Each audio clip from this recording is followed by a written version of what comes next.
Hello বন্ধুরা, তোমরা কেমন আছো? আপনারা যে যেখান থেকে আমার ভিডিওটি দেখছেন তাদেরকে অসংখ্য অসংখ্য ধন্যবাদ। আজকে আমি একটা বিষয় নিয়ে আলোচনা করছি। সে বিষয়টা আপনারা থাম্বনেল দেখে বুঝে গেছেন। থাম্বনেলটা হচ্ছে যে আপনারা দেখলেই বুঝতে পারছেন যে কী বিষয় নিয়ে আমি আজকে কথা বলছি। আজকে হচ্ছে কীভাবে আপনার 2002 সালের ভোটার লিস্ট আপনারা বের করবেন। তার জন্য আমি আপনাদেরকে শুরু করছি। গুগলে গিয়ে আপনারা UMD 360 লিখবেন। দেখার পরে আপনারা সার্চ দেবেন। সার্চ দেওয়ার পরে কীভাবে করতে হয় আপনারা দেখতে পাবেন। আমি আপনাদের দেখাচ্ছি সেইভাবে। এভাবে ওখান থেকে যেতে হবে।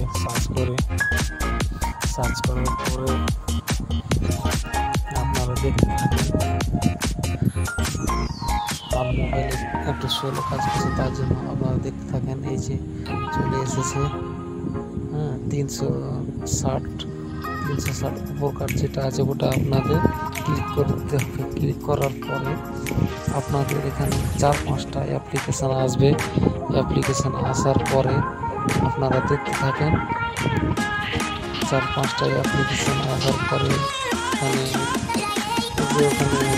ছিল ভোটার ভিত্তিক 2002 সালে, এটাতে ক্লিক করতে হবে।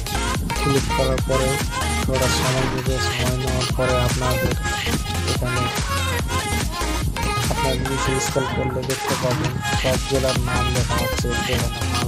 দক্ষিণ দিনাজপুর, দার্জিলিং, হাওড়া, কলকাতা, নদিয়া, উত্তর চব্বিশ পরগনা, পূর্ব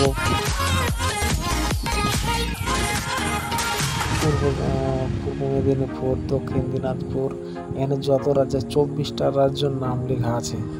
এগুলো আপনারা যেখান থেকে যাবেন আপনারা দেখতে থাকেন। এইভাবে করবেন, তাহলে আপনাদের ভোটার লিস্টটা বেরিয়ে যাবে। আমার জেলার আমি সিলেক্ট করে নিলাম। এখান থেকে 4টা হলো। এখান থেকে আপনারা যার যার মতো দেখতে